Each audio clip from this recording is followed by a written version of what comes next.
everyone, so in this video we're going to cover 3 things relating to the UCAS application process for a UK university. They're going to be track, adjustment and clearing.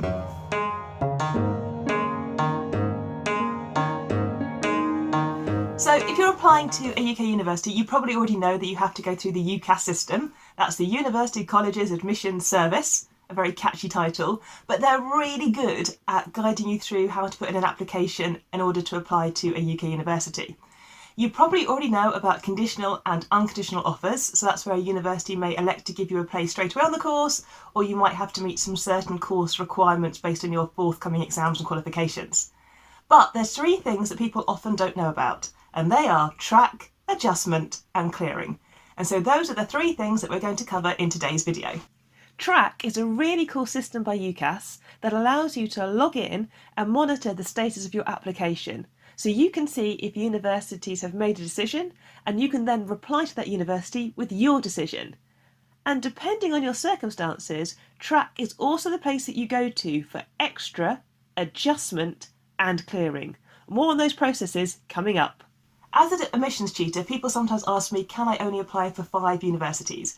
And that is right, UCAS in their requirements only let you put in an application for 5 universities.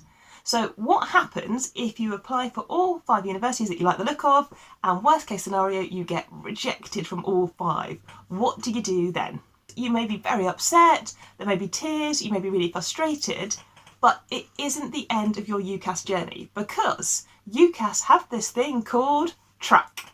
So what Track does is it allows you to make fresh applications to different universities and to different courses from your original 5. So basically it gives you another go at finding a university course that's right for you.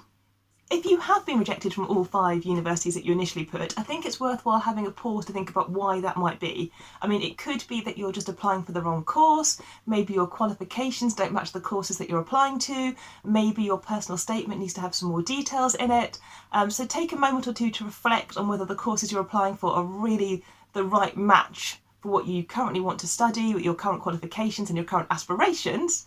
But Track gives you another chance to maybe change your mind, go for a different course, or maybe readjust the universities that you're looking to apply to.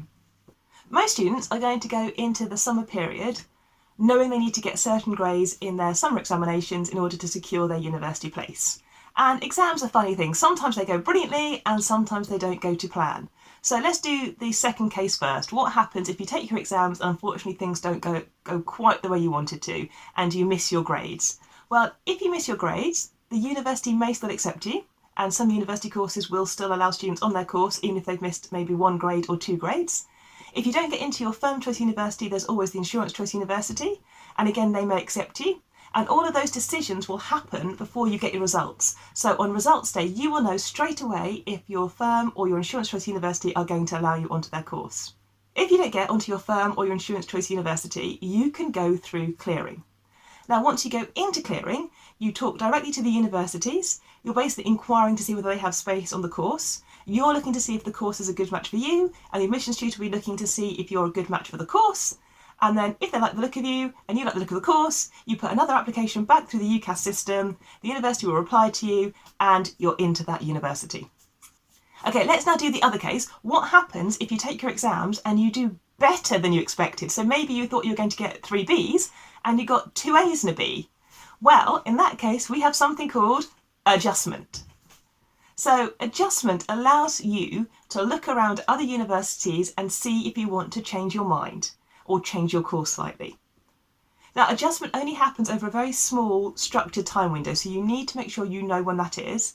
You basically hang on to the offer, so if you were accepted into your first choice university, keep that place, but at the same time you can approach other universities and you inquire as to whether they would allow you to go onto their course instead. And if one of them says yes, you can put an application into that university and your firm choice will release you and you can move across onto a different university and a different course.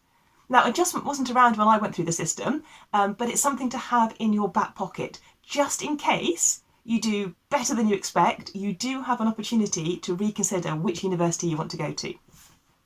When doing a UCAS application, you've got your unconditional and your conditional offers and you've got your rejections. But the things to remember are, if you get rejected from all 5 universities straight away, don't panic, you can go through the track system. If you have your results and they're not quite where you wanted them to be, you've got clearing, and if you get in nice and early, it increases the chance of you finding the perfect course that you want to be on. And if things go better than you expected and you get higher grades, don't forget you can consider adjustment whether you want to change to a different university.